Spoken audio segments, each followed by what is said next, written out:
आणि आता लोकसभेची रणधुमाळी त्या संदर्भातल्या टॉप 9 बातम्या।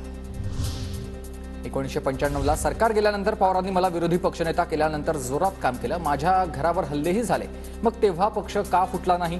छगन भुजबळ यांचा सवाल। उद्धव ठाकरेंना अनुभव नसताना मुख्यमंत्री केलं, मग 2004 मध्ये उमेदवार नव्हता की होते त्यांना मुख्यमंत्री करायचं नव्हतं? पवारांनी महाराष्ट्राला सांगावं, मिटकरींचा हा सवाल। मुख्यमंत्रीपदासाठी उद्धव ठाकरेंच्या नावाला सर्वात मोठा विरोध संजय राऊतांचा होता।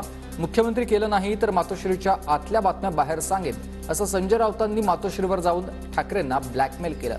भाजपचे आमदार नितेश राणेंचा आरोप आहे।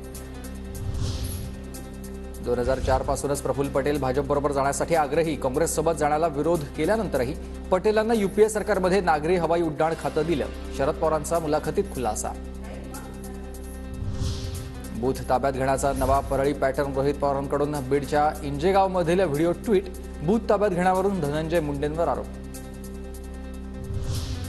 तर आमच्या गावाला विनाकारण बदनाम करू नका, रोहित पवारांच्या ट्विटवर इंजेगावातील ग्रामस्थांची संतप्त प्रतिक्रिया।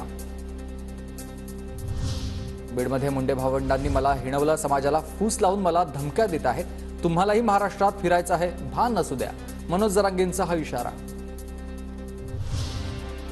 जरांगेंचा लोकसभेवर परिणाम नाही, त्यांनी निवडणुकीत कुणाला पाडा असं सांगितलं नव्हतं। रावसाहेब दानवेंचं वक्तव्य, आम्ही 45+ जागा जिंकणार असल्याचाही विश्वास व्यक्त। केंद्रीय निवडणूक आयोग आणि पोलीस ठाण्यात संजय राऊतांविरोधात तक्रार, जातीय तेढ निर्माण करत असल्याचा आरोप। मुंबईतील 37 मशिदीमधून उद्धव ठाकरे गटाला पाठिंबा देण्याचे फतवे काढले, किरण पावसकर यांचा हा दावा आहे।